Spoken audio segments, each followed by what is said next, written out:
All right, we are in front of what right now is our home. Within a few years, we hope to turn this into a coffee house, winery, and a brew house, the main area. But this is the front, and this project, too many times we show you the project when it's close to being done and or almost finished and walk through, which we will do this one too, but I wanted to capture this in progress to kind of show some of the things we're putting into this thought. This is a project very near to me and dear to me. It's an outdoor terrain garden and patio that will be the highlight of the front of this structure. This was a big ravine in the old days. We filled it in to build the house and then put the slope in with some landscaping. Right now it looks a little tore up. What you're seeing right now is we build everything up with some 304 limestone packed it down really hard. These are forms for the patio, which will get poured hopefully if the rain can stop. I can't believe I'm saying that. We were looking for rain just a few weeks ago, but now we're getting a lot of rain, hopefully early next week. This is the outline of what will be the koi pond. And as I go up, we had a small waterfall that we had to take out, and we're gonna have the waterfall come from underneath the concrete up there, up here too, and then fall 3 times and then into this koi pond.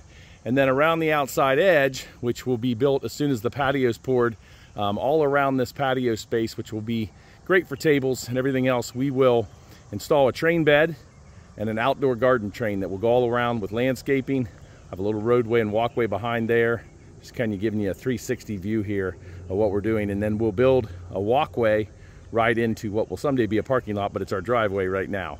So that is where it comes. You can see we kind of rounded all these forms. We'll do stamped concrete.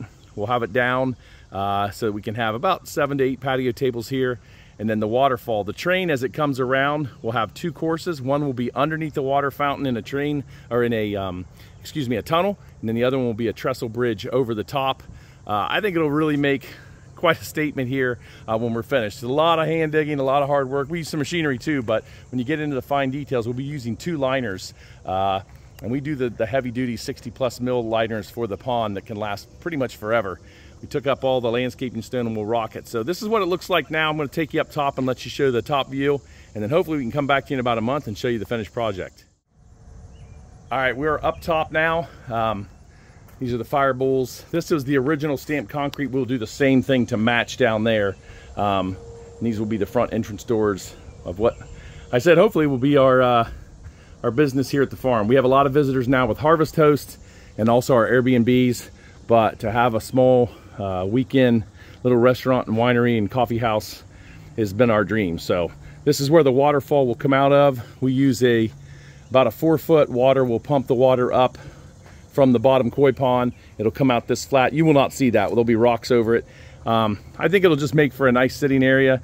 The pond for the farm is across the road, just a little bit out of sight, but the viewpoint, this really, I think, we talked about it a long time, but this is the viewpoint we kind of want. So there's our train garden set up so far. I hope to come back, like I said, in about a month, have it all finished and show you how it works, and we'll also take you through the process at that point of every step by step. So hope to come back soon.